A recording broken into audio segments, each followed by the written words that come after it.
ICC T20 cricket world কাপে এই মুহূর্তে কিন্তু বলা যায় যে বাদ যাবে বাংলাদেশ, কিন্তু তার মধ্যে এই মুহূর্তে একেবারে শেষ পর্বে এসে শেষ লগ্নে এসে আইসিসি যখন বলল যে আর আপনাদের কোনো সুযোগ দেওয়া হবে না, মাত্র 24 ঘন্টা সময় দেওয়া হচ্ছে এবং সেই 24 ঘন্টার মধ্যে বাংলাদেশকে যেটা করতে হবে সেটা হলো যে নিজেদের ডিসিশন জানাতে হবে। কিন্তু 24 ঘন্টার মধ্যে আমরা দেখলাম যে খেলা পুরো অন্য রকম হলো।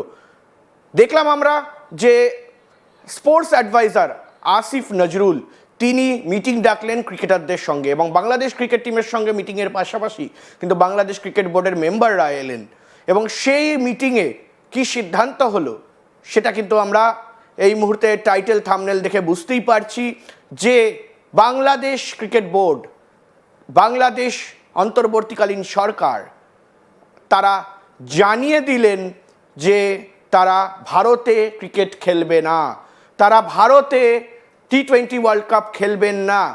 আবার তারা শ্রীলঙ্কায় খেলার আর্জি জানালেন, কিন্তু সেটা আর সম্ভব নয়, কারণ 24 ঘন্টা সময় দিয়েছিল আইসিসি এবং তার মধ্যে কিন্তু টি20 বিশ্বকাপ থেকে তাহলে নির্বাসন অর্থাৎ বের করে দেওয়া হবে, কিন্তু তবুও কোথাও গিয়ে মাথা নোয়ালো না।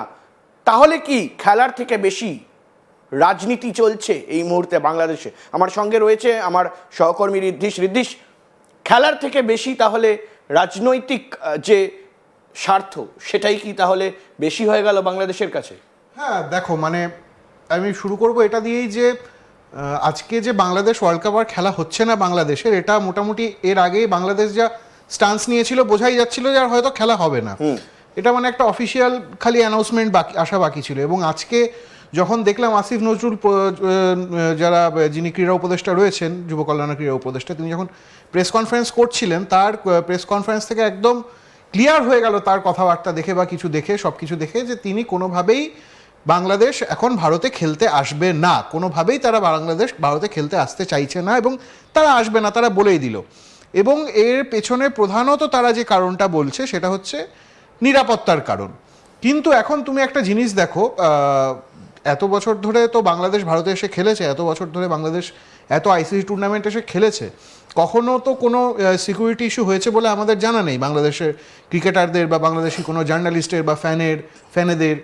তো সেই জায়গায় দাঁড়িয়ে এরকম একটা সিদ্ধান্ত এখন যখন নেওয়া হলো, তখন কিন্তু আলটিমেটলি মানে ক্রিকেটকে মাথায় রেখে কতটা নেওয়া হয়েছে জানি না, কিন্তু এটা পুরোপুরি একটা রাজনৈতিক সিদ্ধান্ত বলা যেতেই পারে। কারণ যেভাবে তাদের বাংলাদেশে এখন নির্বাচন এগিয়ে আসছে, পরের মাসেই আমরা জানি নির্বাচন, এবং এই যে বর্তমান ইন্টারিম সরকার বা অন্তর্বর্তী সরকার, তারা তাদের উপলব্ধি কি কেউ যদি একেবারে ঋদ্ধিশ, আমি তোমাকে একটু থামাবো, আমরা দেখে নেব এবং শুনে নেব যে ঠিক আসিফ নজরুল স্পোর্টস অ্যাডভাইজার তিনি ভারত সম্পর্কে কি বললেন এবং আজকে যে মিটিং হলো সেই মিটিং সম্পর্কে কি বললেন, মিটিংয়ে কি আলোচনা হলো সরাসরি জানালেন আসিফ নজরুল। কিন্তু তিনি যা বললেন সেটা কতটা যুক্তিযুক্ত আপনারা দেখুন। আমি সবাই ভক্ত, তো স্বভাবতই আমরা সবাই চেয়েছি আমরা যেন বিশ্বকাপ ক্রিকেট খেলতে পারি, আমরা যেন টি20 বিশ্বকাপ খেলতে পারি, কারণ আমাদের ক্রিকেটাররা এটা কষ্ট করে অ্যাচিভ করেছে। কিন্তু আমাদের যে নিরাপত্তা ঝুঁকি ভারতে খেলার ক্ষেত্রে, সেই নিরাপত্তা ঝুঁকি পরিস্থিতির কোনো পরিবর্তন ঘটে নাই।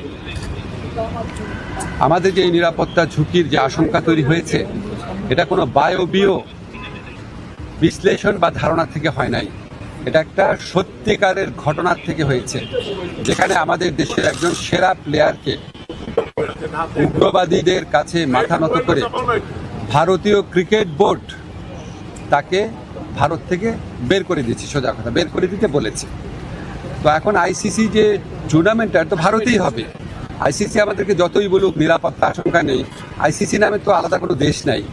যেই দেশে আমার একটা প্লেয়ার নিরাপত্তা পায় নাই, এবং যেই দেশে ভারতীয় ক্রিকেট বোর্ড সরকারের একটা এক্সটেন্ডেড পার্ট, তারাই আমার প্লেয়ারকে উগ্রবাদীদের চাপে নিরাপত্তা দিতে ব্যর্থ বা অনীহ হয়েছে, সেই দেশেই খেলা হচ্ছে, সেই দেশের পুলিশ, সেই দেশের সিকিউরিটি এজেন্সিরই দায়িত্ব হবে ক্রিকেটারদেরকে নিরাপত্তা দেওয়া। তো আমরা তাহলে ওই ঘটনার পরে কি এমন চেঞ্জ হয়েছে ভারতের, যে আমরা ভাবতে পারবো যে ভারতে আবার কোনো উগ্রবাদী আস্ফালন হবে না এবং ভারত আমাদেরকে মুস্তাফিজকে নিরাপত্তা দিতে পারে নাই তো কি হয়েছে, আমাদের ক্রিকেটারদের, আমাদের সাংবাদিকদের, আমাদের দর্শকদের সবাইকে নিরাপত্তা দিতে পারবে, এটা আমরা কিসের থেকে কনভিন্সড হব? আমাদেরকে এই বিষয়ে কনভিন্স করার জন্য আইসিসি কোনো চেষ্টা করে নাই। আইসিসি আসল যে ইনসিডেন্ট সেটাকে বাদ দিয়ে তার স্ট্যান্ডার্ড যে সিকিউরিটি প্রসিডিউর সেগুলো নিয়ে আলোচনা করেছে। যেখান থেকে গ্রিভান্সটা, সেই ঘটনা নিয়ে আইসিসি কোনো স্ট্যান্ড নেয় নাই ঠিক মতো। এমনকি ভারত সরকারের পক্ষ থেকে যে আমাদের কনভিন্স করানোর চেষ্টা করা যে এই ঘটনাটা ঘটেছে মুস্তাফিজের ক্ষেত্রে এটা একটা আইসোলেটেড ঘটনা, বা আমরা এটার জন্য সরি, আমরা এই ব্যবস্থা নিচ্ছি, তোমাদের দর্শক, তোমাদের সাংবাদিক, তোমাদের খেলোয়াড়দের জন্য কোনো রকম যোগাযোগের চেষ্টা করে নাই, কোনো রকম কনভিন্স করার চেষ্টা করে নাই।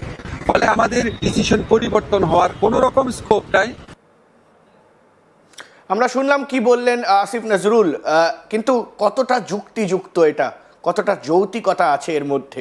কারণ ইতিমধ্যেই আমরা জানি ঋদ্ধিশ যেটা আসিফ নজরুল বললেন, সেখানে বললেন যে কোনো রকম নিরাপত্তা নেই ভারতে, নিরাপত্তাহীনতায় ভুগছে, এটা নাকি সরকারের একটা সিদ্ধান্ত। তাহলে সরকার একেবারে ব্যান করে দিচ্ছে না কেন যে বাংলাদেশিরা তারা ভারতবর্ষে আসতে পারবেন না, যেই দেশে একেবারে হাদির মতন মানুষজন গুলি খেয়ে মরে, এবং যে দেশে দিনের পর দিন অত্যাচার চলে হিন্দুদের ওপরে, এবং যে অন্তর্বর্তী সরকার তারা হিন্দু বিরোধী সরকার হয়ে ওঠে, যে দেশে ক্রিকেটারদের কোনো নিরাপত্তা নেই, সেই দেশ প্রশ্ন কি করে তুলতে পারে ভারতের উপর? না, আমার তো সব থেকে মজা লাগছে একটা জিনিস বারবার তারা বলছেন, যেটা যে আমাদের একজন প্লেয়ারকে যে নিরাপত্তা দিতে পারবে না। বিসিসিআই যখন মুস্তাফিজকে রিলিজ করে দিতে বলল কেকেআরকে, বিসিসিআই কি কোথাও বলেছে যে আমরা মুস্তাফিজুরকে নিরাপত্তা দিতে পারবো না? এরকম কথা তো বিসিসিআই কখনো বলেনি। এই ধরনের কথা কখনো বিসিসিআই এর পক্ষ থেকে বলা হয়নি যে আমরা নিরাপত্তা দিতে পারবো না মুস্তাফিজুরকে, সেই জন্য আপনার মুস্তাফিজুরকে তুলে নিই। বর্তমানে যে পরিস্থিতি দুই দেশের মধ্যে তৈরি হয়ে আছে, যে টেনশন দুই দেশের মধ্যে হয়ে আছে, সেই জায়গায় দাঁড়িয়ে কোথাও গিয়ে কোনো কারণ এক্সপ্লেন না করা হলেও সেই জায়গায় দাঁড়িয়ে মনে হয়েছে মুস্তাফিজুরকে খেলানোটা একটা সংখ্যাগুরু মানুষের আবেগের প্রতি জাস্টিফাই করা হবে না, তাদের আবেগকে দাম দেওয়া হবে না। ঠিক যেরকম বাংলাদেশের সরকার, বর্তমান যে সরকার রয়েছে, তারা নিজেদের মানুষের আবেগকে দাম দিচ্ছে, ঠিক সেইভাবেই বিসিসিআই বা ভারত সরকার, যদি সেটাকে বলতে হয়, কোথাও গিয়ে তারা মনে হয়েছে যে এই পরিস্থিতির মধ্যে যদি মুস্তাফিজুরকে খেলানো হয় তাহলে সেটা ভারতের মানুষের আবেগের সঙ্গে, একটা বড় অংশের মানুষের আবেগকে সেটা জাস্টিফাই করবে না। আমার মনে হয়, এটা আমার ব্যক্তিগত মত, সেই কারণে বিসিসিআই এই ডিসিশনটা দিয়েছিল। বিসিসিআই কিন্তু কোথাও বলেনি যে আমরা মুস্তাফিজুর রহমানকে নিরাপত্তা দিতে পারবো না, সেই নিরাপত্তা দেওয়ার মেশিনারি বা সেই নিরাপত্তা দেওয়ার কাঠামো আমাদের কাছে নেই। ভারত একটা 16